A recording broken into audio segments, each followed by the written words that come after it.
사물 친구들 반갑습니다. 오늘도 예배 자리에 나온 사물 친구들을 주님의 이름으로 축복합니다. 우리는 지금 출애굽기 2단원 하나님의 백성으로 살아가기를 배워가고 있죠. 잠깐 복습해 보도록 합시다. 하나님의 백성으로 살아가기 첫 번째 시간은 10계명 하나님을 사랑하라. 두 번째 시간은 10계명 내 이웃을 사랑하라. 그리고 지난주는 뭐였죠?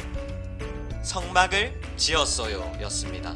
하나님의 백성으로 살 규칙인 하나님과 내 이웃을 사랑하고, 그리고 설계도였던 성막을 지음으로 거룩하신 하나님과 함께 할 수 있게 되었죠. 자, 오늘은 네 번째 시간으로 하나님이 제사의 규칙을 정해 주셨어요 입니다.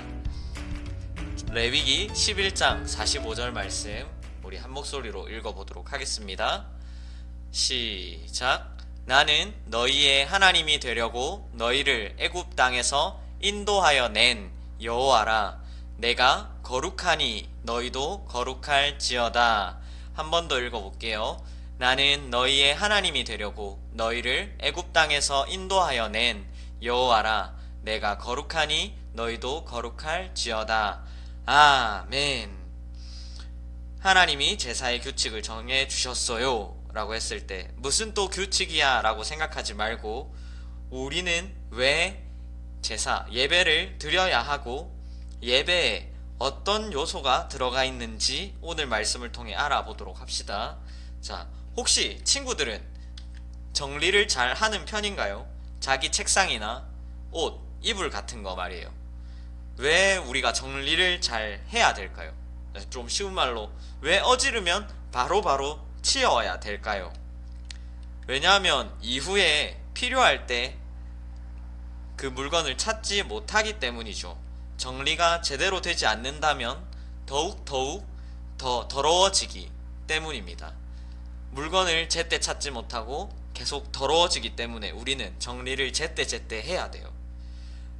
말씀을 들으면서 왜 이 말을 하냐면, 정리라는 이 말이 옷과 이불, 책상을 정리하는 것만 말하지 않기 때문입니다.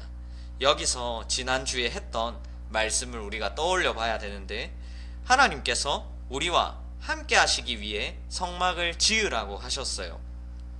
그리고 하나님은 어디에 가지 않으시고 우리와 늘 함께 하신다고 하셨습니다.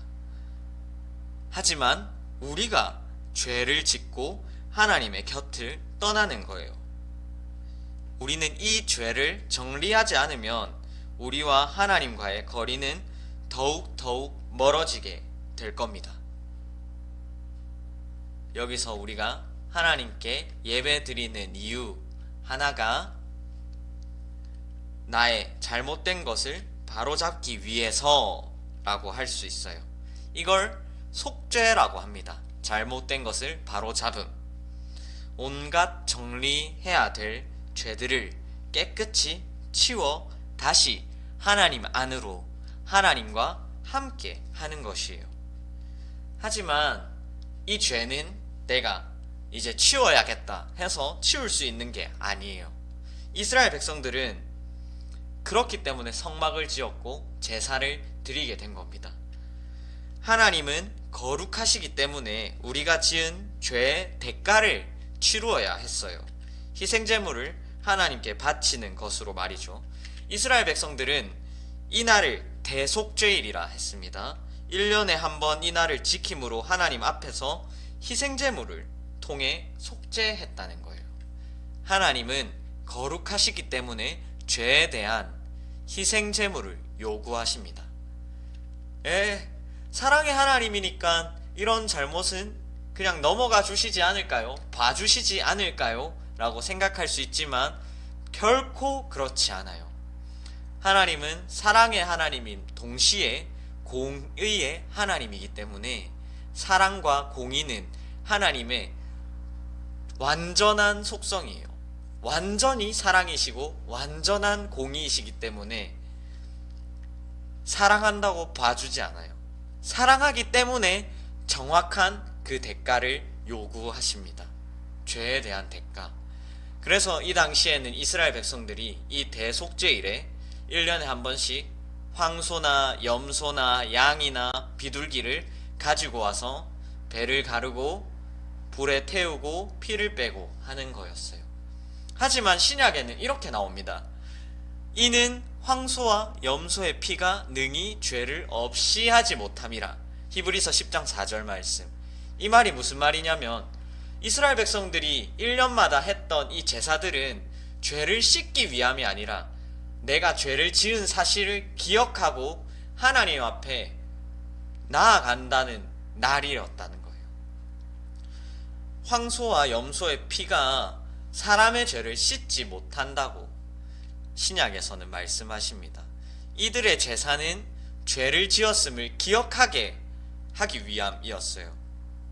마치 청소를 안 하는 아이에게 가서 야, 네 책상 꼬라지 봐라.